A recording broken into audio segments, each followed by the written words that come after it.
appreciated by the men and women who are out there, and they are put to great use, so thank you very much. Thank you, Shannon, and we have our medical officer of health here as well. Oh, I did see her. She snuck around me, Rosemary Ramsing, who will just give us a little bit of an update as it relates to breathing issues and what you should be doing. So go ahead. Good afternoon, everyone. So I'd like to just remind everybody that at this time, if you've got any underlying illnesses, so if you've got respiratory disease like emphysema or asthma, or you've got cardiovascular disease, at this time it would be harder to breathe, so we ask that you stay indoors and that you don't do a lot of strenuous exercise outdoors.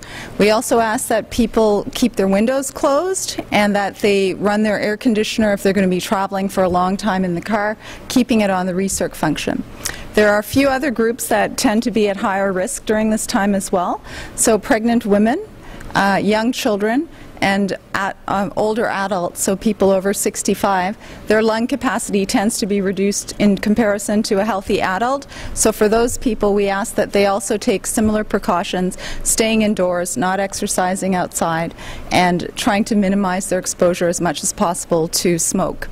One last point, just to put in a plug, if you are exposed to other types of smoke during this time, it will also make your lung problems worse. So if you're in an environment where people are smoking, we ask that you ask people if they have to smoke in your house, maybe they smoke outside, or if you can limit that, it will help in improving your overall breathing. So that's basically all I want to say, just another plug for people to be aware. If you do have a worsening of your medical symptoms, if you've got underlying heart or lung disease, don't hesitate to contact your family doctor because you may need to have your medication adjusted. So that's it. Thank you. Thank you, Doctor, very much so. In closing, I'll open up the floor to questions. Again, people are available one-on-one if you like.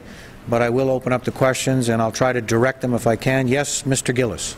I got a call this morning, somebody wondering about pets. If somebody inadvertently left a pet, and we're not talking about minnows, I guess, but if they left a pet at the cottage, is there any special allowance going to be made for that?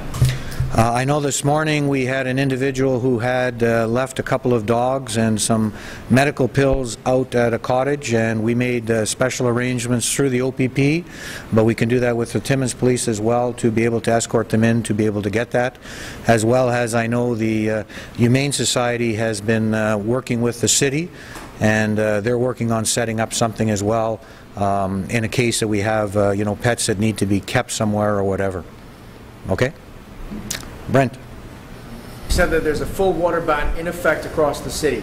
A lot of traffic that we've been getting through Facebook and other questions are asking what exactly is entailed in this full water ban. What they can do, what can they not do? Use water for personal needs, cooking, showering, washing, but we don't want people cutting, or not cut, we want people to cut their grass.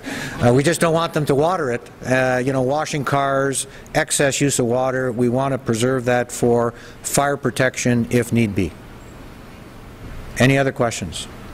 Yes? It was mentioned that people should be prepared in case they have to evacuate. I know that's not likely to happen, but we have 3 trailer parks in the west end of the city, and I know there has been some discussion on certain radio frequencies about this. Is there anything going on or any concern without getting alarmists at all? I think I said very clearly at the start that we are not planning any other evacuations, but what we are planning is we have groups that are thinking way ahead in case this was to get worse. But there's no plans right now for any evacuations other than what we have. But you have to always be thinking ahead. So that's probably the chatter that you're hearing. Any other?